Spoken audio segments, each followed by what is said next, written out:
Muchísimas gracias por continuar con nosotros aquí en Sin Censura Televisión. Ya le cambiaron a Vicente Serrano, el titular de este espacio, por un servidor, Luis Guillermo Hernández. Un ratito nada más. No crea que me estoy apoderando de la silla de nuestro queridísimo Vicente Serrano.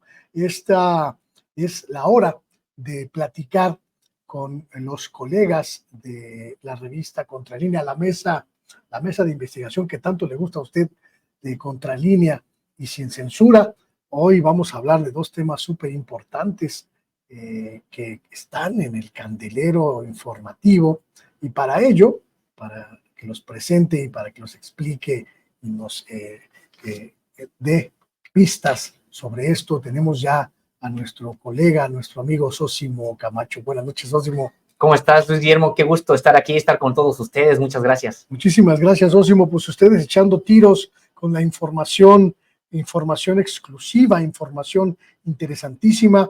Resulta que los chapitos, los hijos del Chapo, pues están siendo investigados por una serie de asuntos que van más allá del simple narcotráfico, de la simple delincuencia organizada. Estamos hablando pues de corporaciones prácticamente, mi querido Zósimo.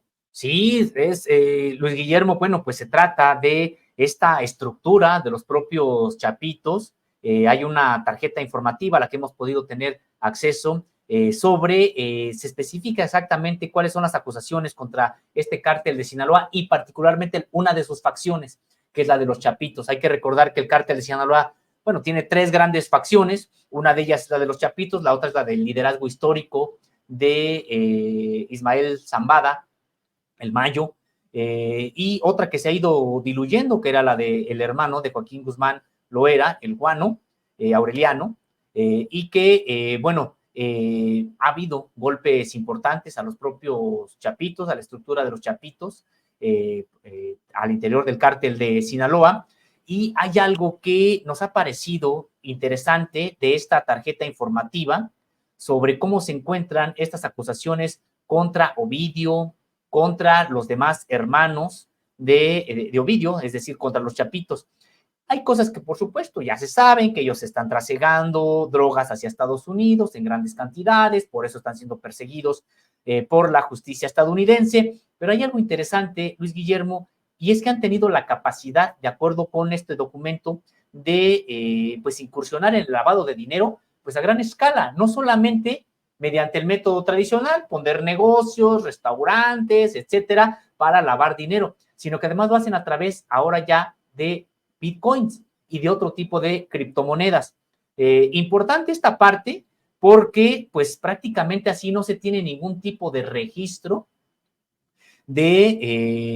por supuesto, de trasiego territorial de dinero, por supuesto, pero incluso tampoco de actividades, es decir, de algún tipo de actividad en donde se tenga que invertir, que entre al propio sistema financiero mexicano o mundial, etcétera, ni siquiera entra, sino que es a través de bitcoins. Y esto, decíamos, Luis Guillermo, es algo que me parece que nos ha parecido algo nuevo, no se había documentado hasta ahora la incursión del cártel de Sinaloa, particularmente de la facción de los chapitos, dentro de la utilización de criptomonedas para lavar dinero.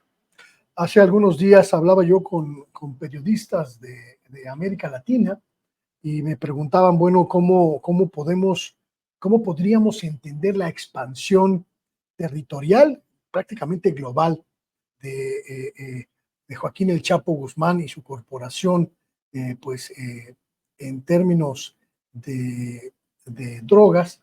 Y bueno, pues les decía yo, hay que entender que el negocio de Joaquín El Chapo Guzmán se convirtió en una especie de corporación internacional, multinacional, en la que ya no solo se trata de trasiego de drogas, sino que además hay ya toda una estrategia muy sofisticada, muy compleja, de lavado de dinero, de distribución, de venta, y en ella los hijos del Chapo Guzmán, Iván Guzmán Salazar, Alfredo Guzmán, Ovidio Guzmán y Joaquín Guzmán López, pues toman parte importantísima, y lo que ustedes están revelando en este asunto, pues me parece que va en ese sentido, es decir, el conglomerado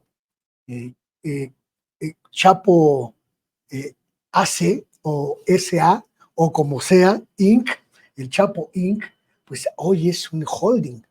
Sí, totalmente. Totalmente. Es parte de estas estructuras, bueno, pues quedaron ya muy atrás aquellas simientes del narcotráfico en México, con empresas, sobre todo de personas que provenían del ámbito rural, sin mucha instrucción formal, y que, bueno, pues gracias al trasiego que hacían de drogas, bueno, pues generaban grandes sumas de dinero que lavaban en restaurantes y en muchos otros negocios, incluso, pues sí, por supuesto, ya legales, financiados con dinero ilegal, pero que negocios en el ámbito legal, y que esa era su manera casi única, digamos, para lavar el dinero. En efecto, estos son auténticos holdings, trades, que se han construido ya, no solamente es el caso del cártel de Sinaloa, está por supuesto el caso del cártel Jalisco Nueva Generación, del cártel del Golfo, también ya desde hace tiempo. Son estas tres organizaciones hoy las que prácticamente se han internacionalizado en sus operaciones y también incluso en sus finanzas. Me parece que esta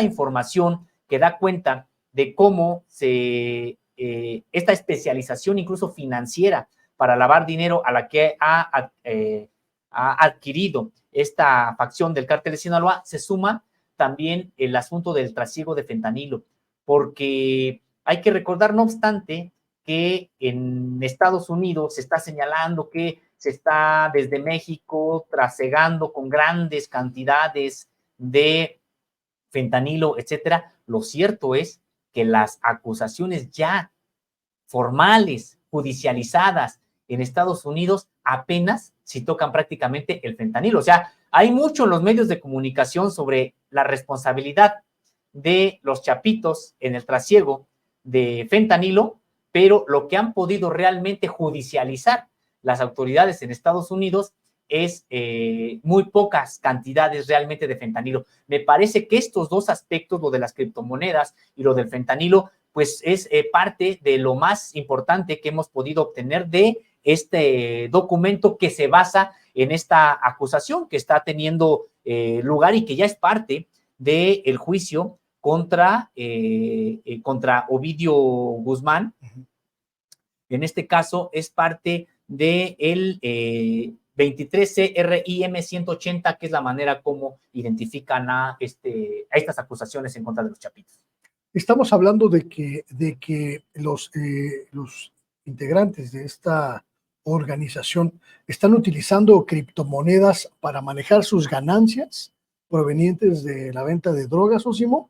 Estamos hablando de que hay inversiones, administraciones en torno de esta nueva forma de obtener ganancias o de lavar ganancias, pero también estamos hablando de una suerte de expansión, digamos, global de sus ganancias.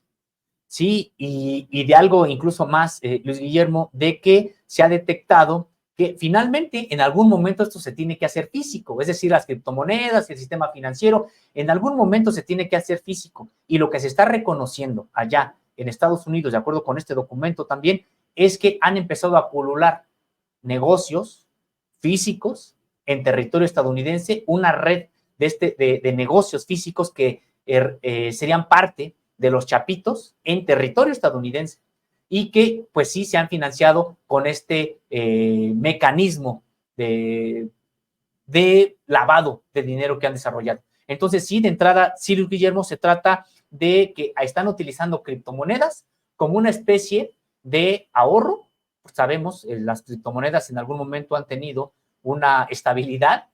Hay veces que, bueno, se van hacia abajo, pero en términos generales hay criptomonedas que han logrado una estabilidad importante.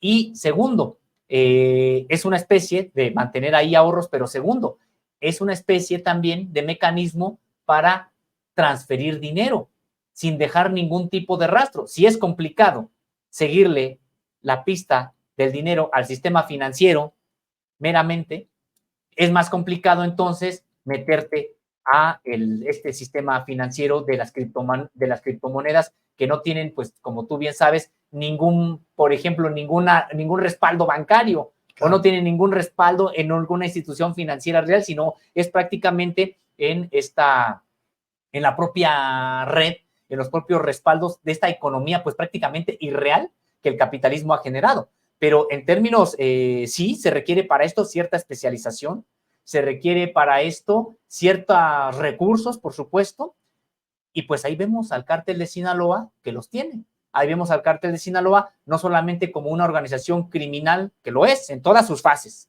es una organización criminal en todas sus fases, pero que no solamente son aquellos sicarios, los Salazar allá en Sonora, no solamente son las alianzas que puedan tener con los ardillos en la montaña de Guerrero, no, son este tipo de estructura totalmente pues educada en finanzas, de cuello blanco, por supuesto, que es la que termina por crearles ya estas estructuras al cártel de Sinaloa. Y es que no cualquiera, es decir, no cualquier organización criminal alcanza estos niveles que estamos viendo con respecto del cártel de Sinaloa. Perdóname que sea, y creo que ustedes que nos ven ya me conocen un poco en este sentido. Perdóname que sea un poco incrédulo, mi querido Sósimo. Me llamó la atención algo que comentaste. El gobierno de Estados Unidos, independientemente de las cuestiones que haya señalado, solo ha podido, digamos, proceder penalmente sobre un muy pequeño trasiego de fentanilo por parte de los chapitos en Estados Unidos. Y es muy fácil, lo digo porque es real, porque ha ocurrido, es muy fácil que el Departamento de Justicia, que la DEA, etcétera, pues fomenten una suerte de narrativa delirante, Sósimo, sobre este asunto. Que los chapitos contactaron con mafias chinas para traficar con fentanilo a través de México, introduciendo en Estados Unidos, que los chapitos incluso pues tuvieron un grupo de experimentación con adictos al fentanilo para producir una droga mucho más potente y poderosa, que los chapitos, etcétera. ¿Qué tanto hay de cierto en todo este asunto? ¿Y qué tanto podríamos meter más en los delirios de cierta escritora de novelas de narcotraficantes con guiones de la DEA? Pues tienes toda la razón, Guillermo. Perdón, pero te lo pregunto porque pues, tú eres más experto que yo en ese asunto. No, totalmente de acuerdo. Mucho, ¿no? No, exactamente, totalmente de acuerdo. Es que también ellos les imponen más características a estos personajes que lo que realmente tienen y no cuentan toda la historia. ¿En qué sentido?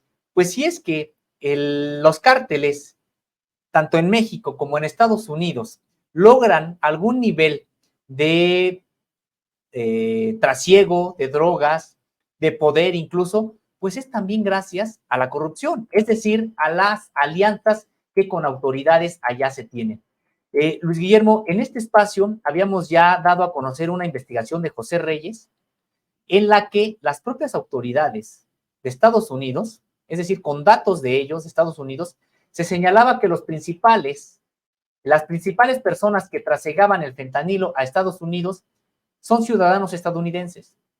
No son los cargamentos de fentanilo, no son ni siquiera pues llevados a Estados Unidos por túneles, mediante drones. No, son ciudadanos estadounidenses que lo pasan por la frontera normal, por las garitas legalmente establecidas. Van caminando.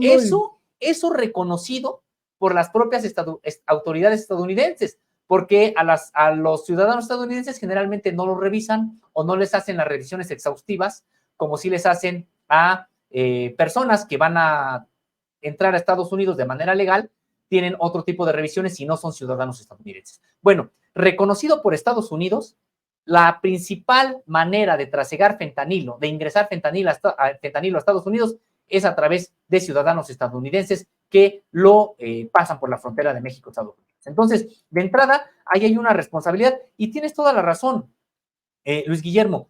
El poder que tienen estos cárteles en Estados Unidos, pues es gracias también a la inacción de Estados Unidos. Claro, aquí tendremos que preguntarnos si esta inacción es totalmente deliberada por acuerdos que pudieran tener con los cárteles o por ineficiencias, por incapacidades. Lo cierto es que qué fácil es conseguir droga en Estados Unidos. Qué fácil es que en cualquier calle, en la última calle de Estados Unidos, puedas tener acceso a droga que quieras, es decir, cocaína, fentanilo, la que sea. Y tú dices, ¿cómo es posible que los cárteles hayan logrado tal nivel de eficiencia para distribuir droga por Estados Unidos, cuando es el país que se la pasa diciendo a otros países que están mal en el combate a las drogas, porque no es posible que no logren detener a los grandes capos. De entrada, ni siquiera se saben los nombres de los grandes capos en Estados Unidos.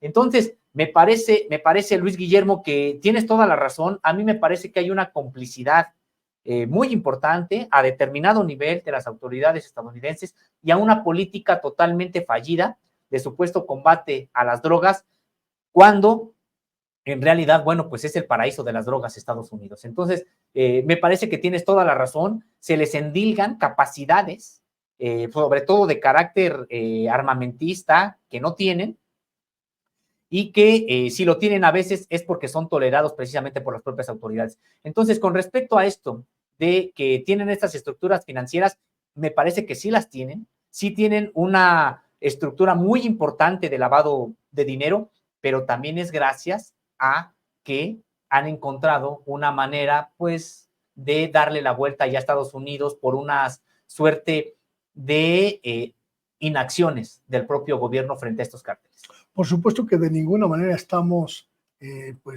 digamos, intentando justificar, tampoco estamos intentando aminorar el impacto terrible que tienen los cárteles en general de la droga en México, y por supuesto de ninguna manera estaríamos a favor de lo que hacen esas personas, pero sí es importante también poner en perspectiva, y eso es lo que me gusta que hace Contralínea, poner en perspectiva el trabajo que está haciendo México y el trabajo que no está haciendo Estados Unidos, donde me parece que sí hay mucho de fantasía y poco de contundencia judicial, jurídica y de inteligencia, porque el fentanilo, ya lo confirmó el gobierno mexicano, está en Estados Unidos, pero no pasa por México. Es decir, me parece que mucho de esta narrativa busca justificar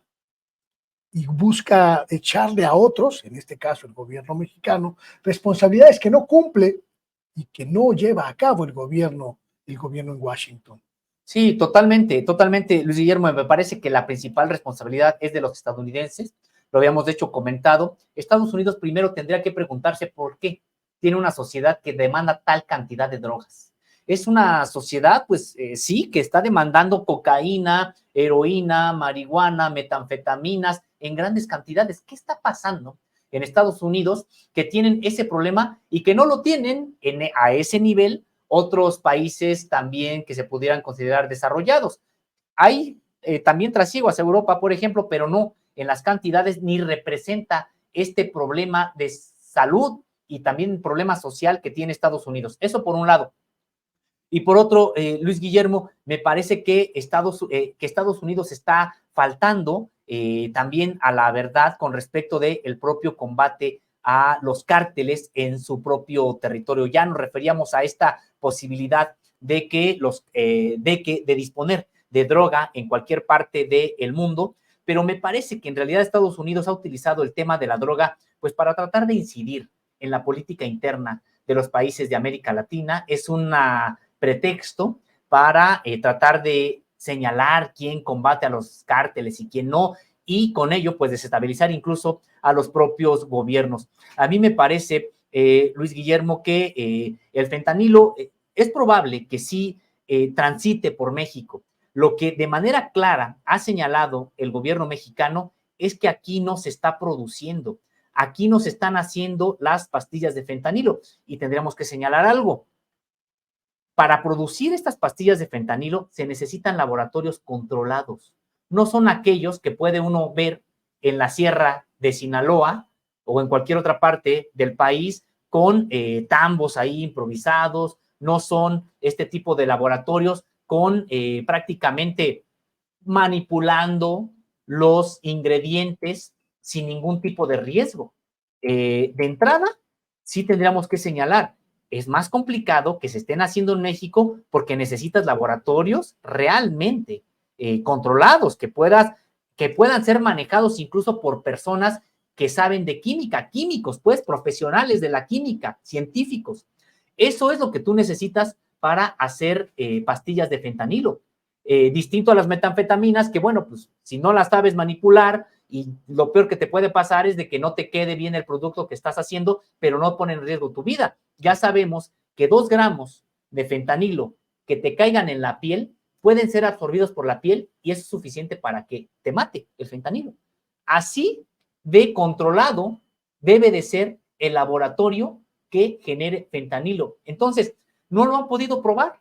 Tú recordarás, Luis Guillermo, aquellos supuestos reportajes en los que habían encontrado laboratorios de fentanilo que fácilmente fueron pues desarmados por, en este caso, la Marina de México, la Secretaría de Marina, donde explicó esta parte, que dijo, no pueden ser laboratorios de fentanilo porque todos los que están ahí ya hubieran muerto. El fentanilo en muy pocas cantidades puede, si es que se ingresa al cuerpo humano, pues matar a la persona. Entonces, me parece que es poco probable que haya esta fabricación de pastillas de fentanilo masivamente, como dice Estados Unidos, prácticamente que todo viene de México. Lo que nosotros podríamos pensar es que sí hay trasiego de fentanilo por México, pero que proviene, por supuesto, desde China, desde otras partes allá de Oriente, y que prácticamente pues se pasa a la propia frontera, entra a los canales de distribución de los cárteles, puede pasar por ahí, y que no sigue siendo masivo incluso esa misma distribución por ahí. Decíamos, la distribución incluso masiva, ha reconocido Estados Unidos, es la que realizan sus propios ciudadanos cuando lo trasiegan hacia Estados Unidos, pero entre entrada sí pueden encontrar el fentanilo aquí, no producirlo, sino ya en pastillas, etcétera, y entonces lo pasan hacia allá, hacia Estados Unidos. Entonces, sí me parece que, bueno, pues este discurso Estados Unidos no lo ha podido probar. Para ellos sería oro molido encontrar una foto, un video que pudieran decir, estamos en México, aquí, y no lo han ocurrido, no lo han podido hacer. Hay de metanfetaminas y esto ya se sabe y ahí está, pero de fentanilo no. Esta tarjeta informativa que ustedes han encontrado y que van a divulgar, tengo entendido que van a divulgar la próxima semana. Así es. ¿Tiene algunos otros elementos para evaluar, mi querido Sosimo? Sí, me parece que hay temas que te decíamos importantes que tienen que ver, por ejemplo, con la propia seguridad de cómo se mueven los propios chapitos en los lugares en los que ellos han sido ubicados.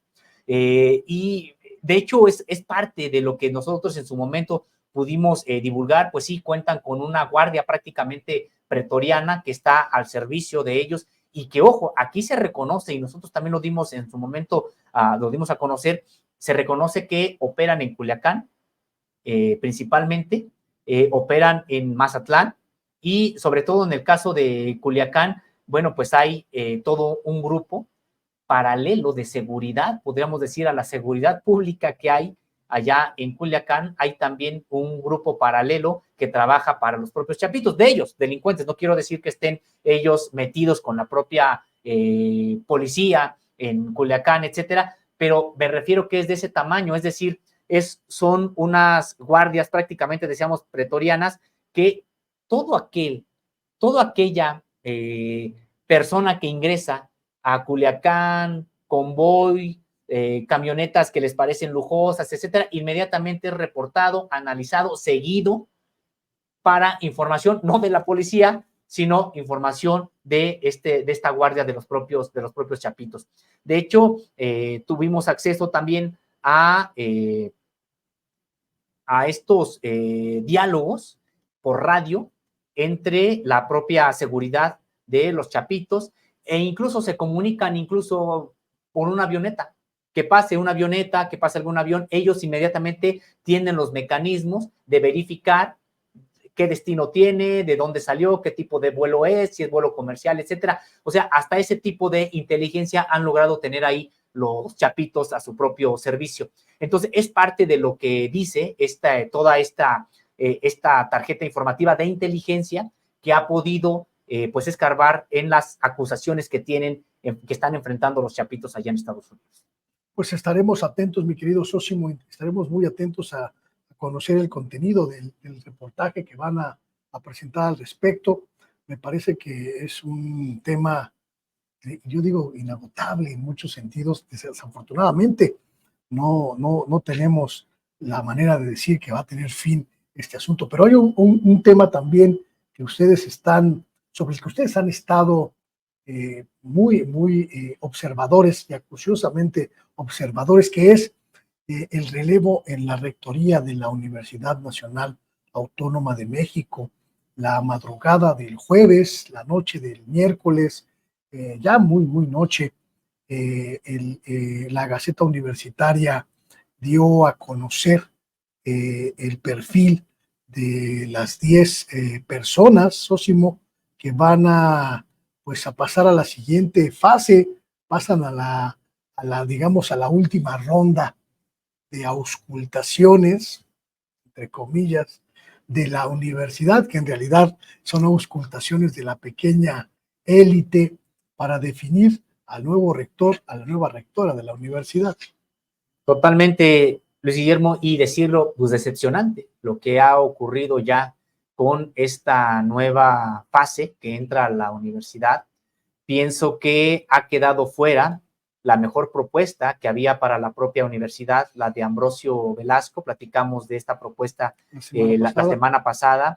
Este doctor, este investigador, que sin ningún tipo de dudas, sin ambajes, él declaraba: necesitamos recuperar el proyecto de Pablo González Casanova. Me parece que una persona muy preparada en su ámbito, una persona también con pues honestidad en lo que se ha podido observar de su trayectoria. Él también ya había ocupado cargos en la propia universidad, como ser director de la Facultad de Filosofía y Letras. Me parece que un personaje alejado de lo que es la burocracia dorada, y que, bueno, pues a contracorriente, esta propuesta que él había señalado, esta que tiene que ver con retomar el proyecto de Universidad de Pablo González Casanova, una universidad pueblo, le llamaba a él, y que sin descuidar la calidad de la propia educación que ofrece la propia universidad, pues sí, vincularla más a las comunidades indígenas, a las colonias populares. Bueno, pues él ya no pasó a esta fase sin ningún tipo de explicación, porque así es la Junta de Gobierno. Así es. Ella dice quiénes son los que ha considerado.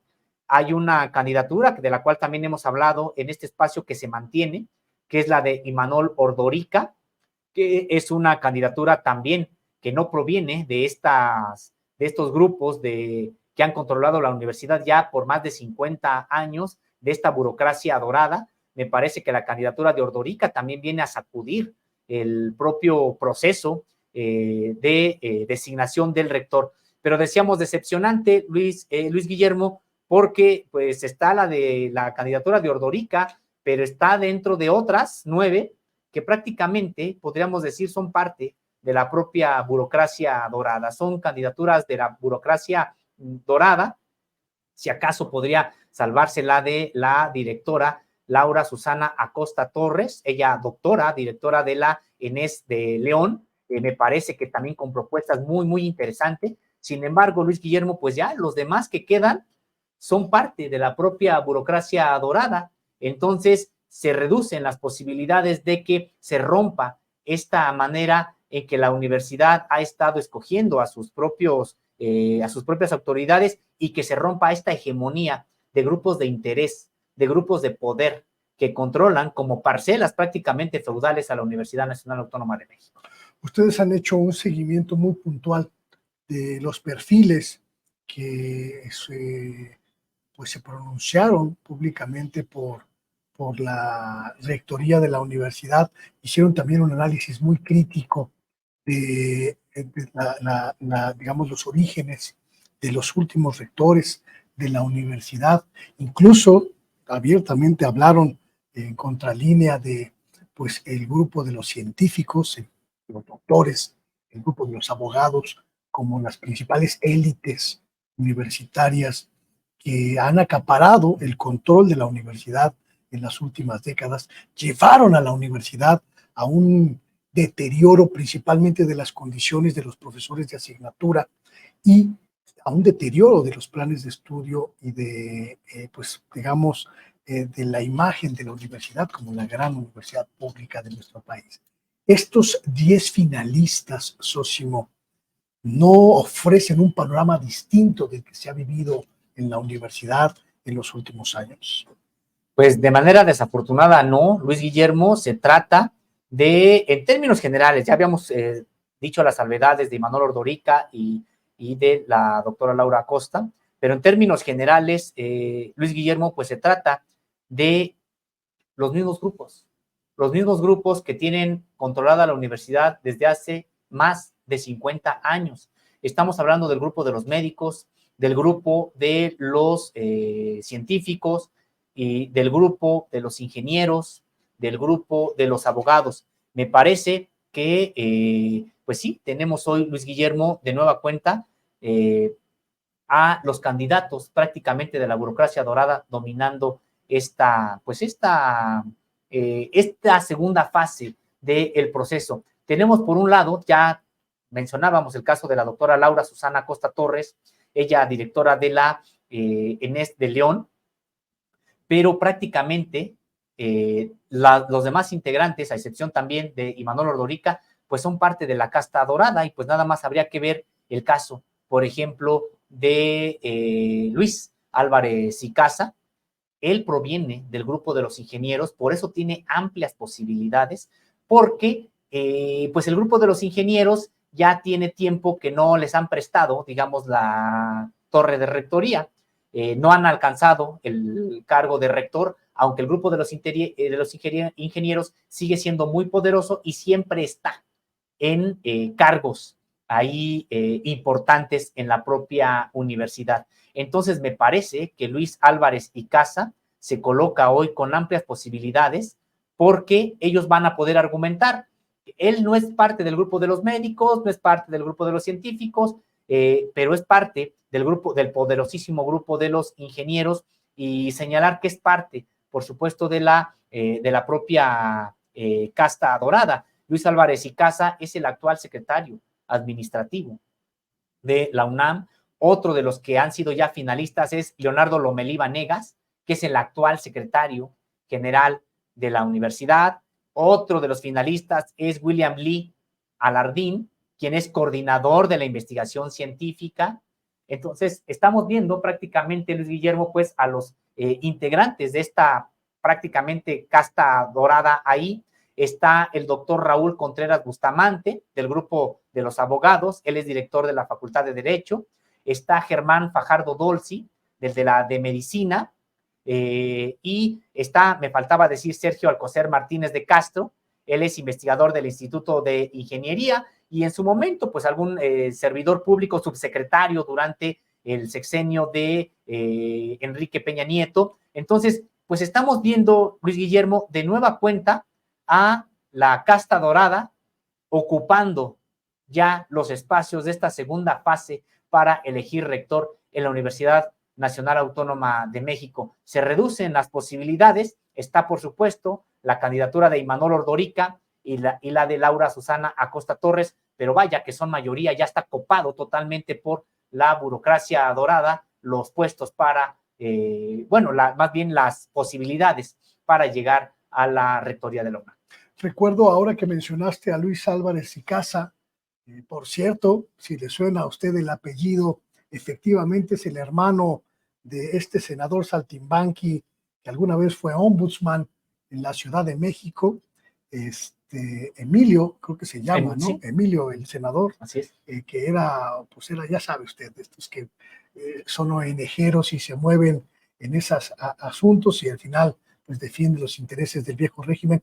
Luis Álvarez y Casa formó parte de una comisión de negociación salarial que hace apenas unos días, Sósimo, tuvo un enfrentamiento muy, muy significativo con trabajadores y administrativos de la universidad. Le fueron a dejar hasta una cabeza de cerdo ahí en la mesa de negociaciones, pues porque se atrevió a decir que los profesores de asignatura estaban muy bien pagados en la universidad. Eso habla muy bien de quiénes son estas figuras, la gran mayoría de estas 10 figuras que la élite universitaria definió como finalistas en el proceso para la renovación de la rectoría. Así es, Luis Guillermo. Sí, de hecho, este personaje se ha distinguido por el trato hacia los trabajadores, de confrontación, se ha distinguido precisamente a veces hasta por burlarse de los propios profesores de asignatura, al declarar que están muy bien pagados, que de hecho ellos tienen más prestaciones de las que deberían, porque a su decir trabajan muy poco los trabajadores de asignatura, los profesores de asignatura, porque pues dan unas cuantas horas a la semana, como si él no supiera lo que implica dar clases, qué es preparar clases, qué es revisar exámenes, qué es preparar exámenes, también revisarlos, de estarse de manera continua preparando en materia de pedagogía, y él con total irresponsabilidad, pues criticando así a los trabajadores de asignatura. Y sí, este es el talante, Luis Guillermo, de la mayoría de quienes quedaron ya como finalistas en este proceso, por lo cual, pues vemos que la Junta de Gobierno, pues hizo otra vez este trabajo de elegir entre este tipo de perfiles que garantizan la propia permanencia de la casta dorada, controlando la propia universidad. Le están cerrando el paso a cualquier tipo de cambio en la propia universidad. Ojalá que pudiera llegar Imanol Ordorica o Laura Acosta en este sentido, pero estamos viendo que prácticamente ya han copado todas las posibilidades.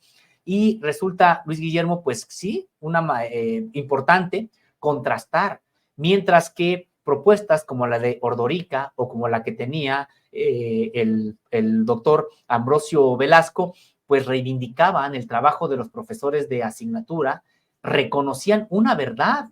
Sobre estos profesores está descansando una función sustantiva de la universidad, que es la docencia. Son estos profesores los que mantienen con altos estándares, incluso reconocidos a nivel internacional, la educación que imparte la UNAM. No es precisamente gracias a esta burocracia dorada, es gracias a estos profesores que tienen, pues, no solamente bajos salarios, sino inseguridad laboral, tienen precariedad laboral también. Y me parece, pues, un insulto de parte de Álvarez y Casa, pues prácticamente decirles que están ganando más de lo que se merecen, que incluso tienen prestaciones que no deberían de tener, y recordar Álvarez y Casa cómo se ufanó de haber sido identificado con la burocracia dorada. Dijo que sí es parte de la burocracia dorada porque algún nombre deberían de tener. Bueno, estos perfiles son los que hoy están compitiendo ya por la rectoría en la UNAM y han dejado fuera a un perfil, decíamos, como el de Ambrosio Velasco. ¿Qué proceso sigue ahora, mi querido Sósimo, en esta definición de la Junta de Gobierno de la universidad? Parece que las cuestiones de la deliberación continuarán. ¿Qué participación va a tener la comunidad universitaria?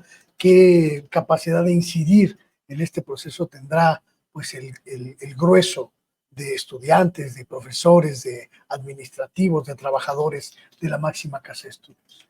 Pues mira, de manera muy desafortunada, Luis Guillermo, me parece que la propia comunidad universitaria está poco involucrada en este asunto.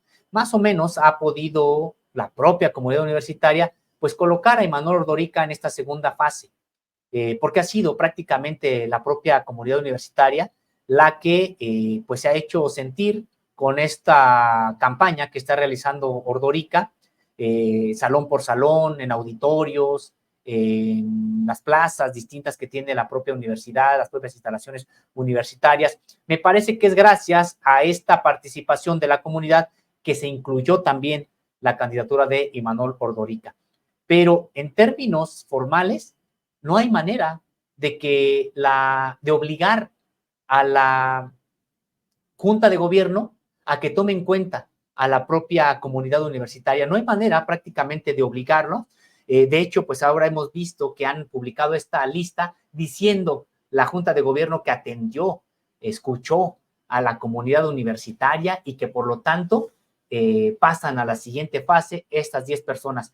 ¿Dónde están los comprobantes? ¿De qué manera pueden ellos comprobar que escucharon a la comunidad universitaria y que por lo tanto estos son los 10 que pasan? no hay prácticamente transparencia en este proceso. Entonces, lo que sigue es de que ahora los van a citar y ahora van a hablar.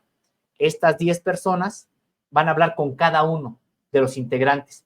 Ellos, los integrantes, van a tener la oportunidad de exponerles su plan de trabajo, de exponerles el proyecto de universidad en el que creen y de qué manera llevarían a la universidad a, pues, a este proyecto que estarían ellos presentando. Entonces, de todas maneras, escuchará la Junta de Gobierno, se retirará a deliberar, esto en la formalidad, y ellos finalmente decidirán quién es el ganador. Son estas 15 personas y, sabes, Luis Guillermo, no se ha desarrollado la manera de que, por lo menos en este proceso, se ensayen otros mecanismos, que a la par de la Junta de Gobierno, pues haya sondeos organizados por la propia universidad. ¿Por qué no votaciones organizadas por la propia universidad? Y que entonces la Junta de Gobierno, pues sí realmente escuche a una expresión universitaria y entonces decida con base en esa expresión. Entonces, pues lo que sigue, Luis Guillermo, es eso, y me parece que hay muy pocas posibilidades para que realmente se haga sentir la participación de la universidad. Creo que los vientos de transformación, los vientos de cambio que soplan en México, en todos los espacios y prácticamente en todos los ámbitos, pues están llegando también a la universidad, mi querido Sósimo. Mire, le voy a mostrar el video del que hablábamos hace unos momentos. Esto es algo, me parece, no sé tú, si me corriges, te lo agradezco, mi querido Sósimo, pero esto que estamos viendo en pantalla es algo completamente sin precedentes. Una reunión entre el equipo de la universidad y trabajadores que culmina pues con esa cabeza de cerdo en la mesa de negociación donde Luis Agustín Álvarez y Casa Longoria y otros funcionarios de la universidad son directamente interpelados, directamente pues confrontados, Sósimo, por la base trabajadora, la base académica, la base administrativa de la universidad. Es decir, por más que se niegue la élite universitaria, la UNAM se está moviendo, la UNAM está efervesciendo por un deseo de cambio. Sí, totalmente me parece esto, Luis Guillermo, y es parte, a mí me parece incluso de esta cerrazón que hemos visto a la propia Junta de Gobierno, porque pues lo que mostró es una cerrazón, lo que mostró ya, digo, prácticamente en escoger a todos los candidatos de la casta dorada que pasan a la siguiente fase, pues es una manera de cerrar, de decir, pues sí, vamos a escoger también aquí a Ordorica y a Laura Costa, pero todos los de la casta dorada pasan a la siguiente fase. A mí me parece que ya es una manera de aclarar que se ha cerrado la Junta de Gobierno a realmente escuchar a la población universitaria. Pero esto está generando lo que ya comentas. Hay que señalar también esta parte, Luis Guillermo. Una cosa son las propias autoridades que han controlado la universidad durante mucho tiempo y otra cosa también son las comunidades amplias, sobre todo la estudiantil y la académica, muy plural en la parte política, muy, podríamos decir que a veces, luchadora por los derechos en sus momentos que se moviliza, etcétera. Y me parece que esto que vimos, esta cabeza de cerdo que ponen sobre la mesa, pues es una protesta, sí, desde mi punto de vista inaudita, no se había visto, yo tampoco tengo conocimiento de una protesta en ese sentido. Lo que sí ya tenía yo noticia desde hace tiempo, pues es las groserías con que son tratados los trabajadores que sienten que son tratados por Luis Álvarez y Casa, y que todo parece indicar que se están juntando las élites en la UNAM para escoger a este personaje como el próximo rector en la universidad, a raíz de que lo consideran que es alguien que puede incluso pues cerrar el paso a cualquier intento de democratización en la propia Universidad Nacional Autónoma de México. Entonces, sí me parece a mí inaudito y me parece, Luis Guillermo, que esto pues está acorde con una serie de movilizaciones que ocurrieron en la UNAM en días previos a que se anunciara esta elección de los 10 que pasan a la segunda fase. Ya habíamos comentado la semana anterior estos pretextos para cerrar facultades de la universidad, que supuestamente que por las chinches, etcétera. hasta la fecha estamos viendo a facultades que están cerrando hasta el día de hoy, por ejemplo, la Facultad de Contaduría y Administración, una facultad que, hay que señalarlo, no se ha caracterizado realmente por su movilización, por la intensidad de lucha de sus propios estudiantes. No es una facultad que se haya caracterizado así.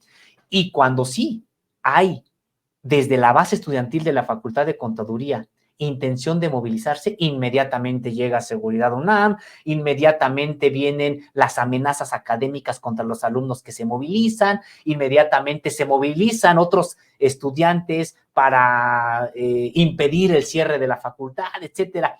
Y vemos entonces a las autoridades de la Facultad de Contaduría emitiendo comunicados, condenando cualquier tipo de cierre de la Facultad de Contaduría.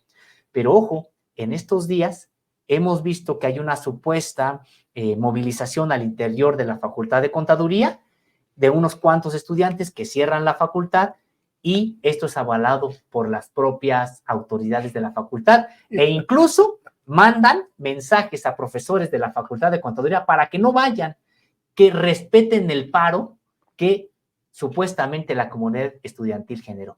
Es decir, estamos viendo cierres de la facultad, de facultades de la UNAM en estos días con cualquier pretexto, y simple y sencillamente es pues prácticamente para que los estudiantes no vayan, no hay asambleas, no se movilicen, y me parece que en vísperas del anuncio de esta segunda fase es cuando empezaron pues a cerrar estas facultades. A mí se me hace unos cierres de facultades muy raros porque no están llamando precisamente al activismo, a la movilización, a que se involucren los estudiantes en este proceso.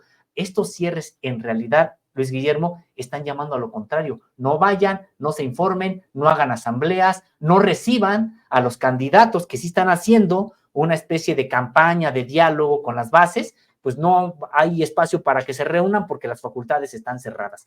Entonces, me parece que está jugando la propia autoridad universitaria que hasta la fecha controla los órganos de gobierno de la UNAM en ese sentido. Y por otro lado, va precisamente pues estas exigencias de participación, de escucha, de abrir el proceso de amplios sectores de la propia comunidad universitaria, sobre todo docentes y alumnos. ¿Qué puede pasar, mi querido Sósimo, si la universidad desoye estos reclamos cada vez más, llamémosle, enfáticos, internos, de cambio? ¿Qué puede pasar si la universidad otra vez se cierra a la posibilidad de inyectar aire nuevo a su estructura de rectora y se decanta por un personaje como Luis Álvarez y Casa o Sergio Alcocer o Germán Fajardo? Es decir, ¿veríamos algún riesgo real en la vida universitaria, o solo se aplaza 4 años más la posibilidad de un cambio en la máxima casa de estudios? Yo creo que hay riesgos en dos sentidos. El primero es que, pues por esta falta de democracia, por este control que tienen determinados grupos, élites de la universidad también empiece a perder las potencialidades, las capacidades que hoy tiene. Siempre que una institución es atravesada por la opacidad, por el control autoritario, por el no soltar los puestos de elección ahí o en la propia universidad, ¿qué es lo que ocurre? Pues lo que empieza a ocurrir es que empieza a reflejarse eso también en la calidad de la educación, empieza a reflejarse también en la calidad de los planes de estudio. Imaginemos lo que ha estado pasando, por ejemplo, con la propia universidad, con estos grupos neoliberales que la han controlado ya desde hace mucho tiempo, pues también ellos cambiaron los planes de estudio, empezaron a cambiar planes de estudio, a suprimir esta visión de la educación crítica. Ellos han empezado pues ya a hacer que se refleje este control que han ejercido de la universidad, pues también incluso en las funciones sustantivas de la propia universidad. Una universidad además plegada a las élites, una universidad con muchas parcelas de la universidad prácticamente privatizadas, etcétera, pues con esta visión que tienen estos grupos. Entonces, en ese sentido, a mí me parece, Luis Guillermo, que sí se puede empezar a reflejar ya en la calidad de lo que ofrece la propia universidad, el seguir arrastrando esta parte. Hoy la calidad ha estado a salvo, decíamos, por el empuje que han tenido maestros, investigadores, alumnos, y que no viene de hoy, viene de hace mucho tiempo y que pues este legado ha alcanzado hasta ahora.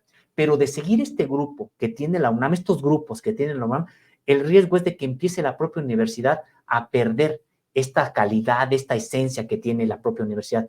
Y dos, puede ocurrir también una movilización estudiantil, una disputa importante. No sabemos cuándo, no sabemos si es que van a aguantar o no otros 4 años, no sabemos, pero me parece que la movilización estudiantil, por ejemplo, que ha tenido periodos muy importantes de rechazo a esta élite, pues fue 86, 87 y 99, 2000, y digo de rechazo a esta élite, porque esta élite que hoy está gobernando la universidad, y todo parece indicar, va a repetir en estos próximos 4 años, es la misma élite que quiso imponer cuotas en la UNAM, es la misma élite que quiso prácticamente privatizar la propia Universidad Nacional, es la misma élite contra la que se rebelaron los estudiantes en el 86-87 y luego el 99-2000, es la misma élite.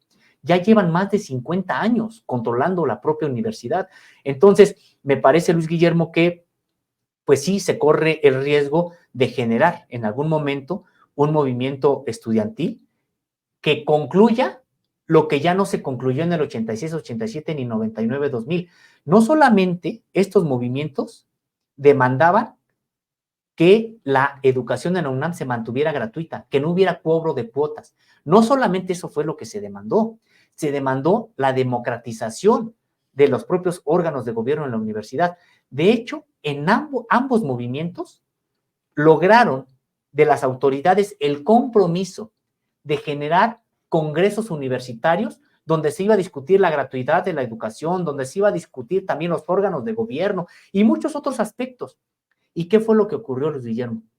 Una vez que terminó el conflicto 86-87, trataron ya de apaciguar el asunto.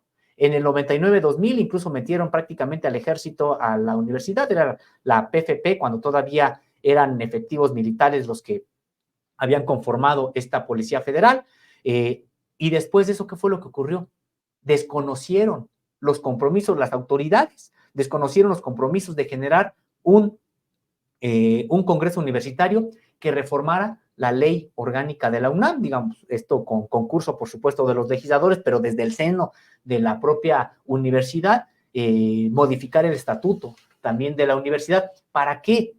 Para que no ocurriera, pues esto, el enquistamiento de grupos de poder al interior de la universidad. Hay quienes dicen, no, es que el método sí es democrático porque la Junta de Gobierno no se manda sola, etcétera. No, es muy claro el asunto y me parece que faltan, a la verdad, quienes no observan aquí una falta de democracia. La Junta de Gobierno es la que elige a todas las autoridades, sean rector, directores de facultades, directores de institutos. Esta Junta de Gobierno, los integrantes son electos por el rector, por el Consejo Universitario, pero a propuesta del propio rector. Es decir, entre ellos se van escogiendo. Pasando el cargo. Es decir, el rector finalmente le debe el cargo a la Junta de Gobierno y el rector propone a los integrantes de la Junta de Gobierno. Ese es así el asunto. Sí, hay concurso del Consejo Universitario, un Consejo Universitario que también está controlado por las propias autoridades. Las autoridades son parte del propio Consejo Universitario y logran las mayorías para elegir a los que propone el propio rector. Entonces, en ese sentido, me parece, Luis Guillermo, que por eso es por lo que vemos a una élite, pues, enquistada en la propia universidad. ¿Qué más antidemocrático puede ser que a una persona que va a encabezar una institución de 450,000 elementos lo elijan solamente 15 personas notables que a su vez están ahí gracias a que fueron propuestas por el rector? Pues bueno, de aquí a noviembre tenemos todavía mucho trabajo por observar, mi querido Sósimo. La definición que tome esta Junta de Gobierno de la Universidad Nacional Autónoma de México seguirá estando en la palestra informativa en las próximas semanas, y pues vamos a observar prácticamente lo que dices es que la única posibilidad de renovación sería que la Junta de Gobierno eligiera al doctor Manuel Ordorica Sacristán, pero pues eso prácticamente no va a ocurrir. Pues parece que no, porque además decíamos, ni siquiera tuvieron pues el tacto de no meter a todos los funcionarios en la segunda fase. Todos son funcionarios, es decir, o sea, son cercanos a la actual administración. Estamos hablando de Leonardo Lomelí Vanegas, William Lee Alardín, Fajardo Dolci, es decir, Luis Guillermo, ni siquiera tuvieron pues el tacto de meter, de simular, sea, ¿no? y meter al que ya consideran que va a quedar, meterlo también, y al final, bueno, pues no, ya de entrada descartan a los perfiles que pudieran realmente venir a sacudir la propia universidad, a regresarla a la sociedad, porque también hay quienes dicen, Luis Guillermo, no, es que lo que está buscando gente como Imanol Ordorica es meter a la 4T a la universidad. De entrada yo pienso que no, te lo digo con honestidad, con sinceridad. A mí me parece que Imanol Ordorica tiene incluso posiciones que pudieran ser más críticas que la propia 4T en algunos aspectos, pero quienes dicen eso no dicen otra cosa, que ya la universidad en su autonomía está vulnerada. Tenemos a personajes del PRI y del PAN pues prácticamente controlando grandes parcelas ahí en la propia Universidad Nacional Autónoma de México. Defender la universidad no solamente es evitar que haya injerencia del actual gobierno, defender la autonomía de la universidad es también sacar a quienes desde los partidos políticos están incidiendo en la vida universitaria. Pues ahí estaremos observando en la UNAM, y también estaremos observando la cobertura que hace Contralínea de la UNAM. Sósimo, muchísimas gracias por haber estado en esta mesa de investigación Contralínea sin Censura, los espacios de esta extraordinaria revista de investigación. Muchas gracias, Luis Guillermo, te agradezco mucho a ti, al equipo, gracias por esta charla, pues siempre tan amena, que para mí en lo personal, siempre sostengo contigo, con Vicente, espero que también le parezca así a la propia audiencia. Y sí, estamos en Contralínea, en www.contralinea.com.mx, en donde ahí pueden encontrar los detalles de las investigaciones que aquí les presentamos. Estamos también en redes sociales, ahí nos encuentra como Contralínea en YouTube, Facebook, Twitter, Instagram y TikTok. Estamos como Contralínea Audio en Apple Podcast, Spotify y iVoox. Tenemos un noticiero de lunes a viernes en punto de las 10 de la mañana y hasta el mediodía, Contralínea, periodismo de investigación. Tenemos la mesa de análisis Contradebate los lunes, miércoles y viernes por estas mismas plataformas, y de lunes a viernes desde las instalaciones, desde la casa de nuestros compañeros de Sin Censura y también desde sus plataformas, esta mesa de investigación Contralínea sin Censura. Gracias por estar con nosotros de lunes a viernes, decíamos, en punto de las 8 de la noche. Muchísimas gracias, Osimo, y muchísimas gracias a usted por estar en esta mesa de investigación de la revista Contralínea y Sin Censura. Quédese, todavía nos falta un poquitito más de programa, así que continuamos.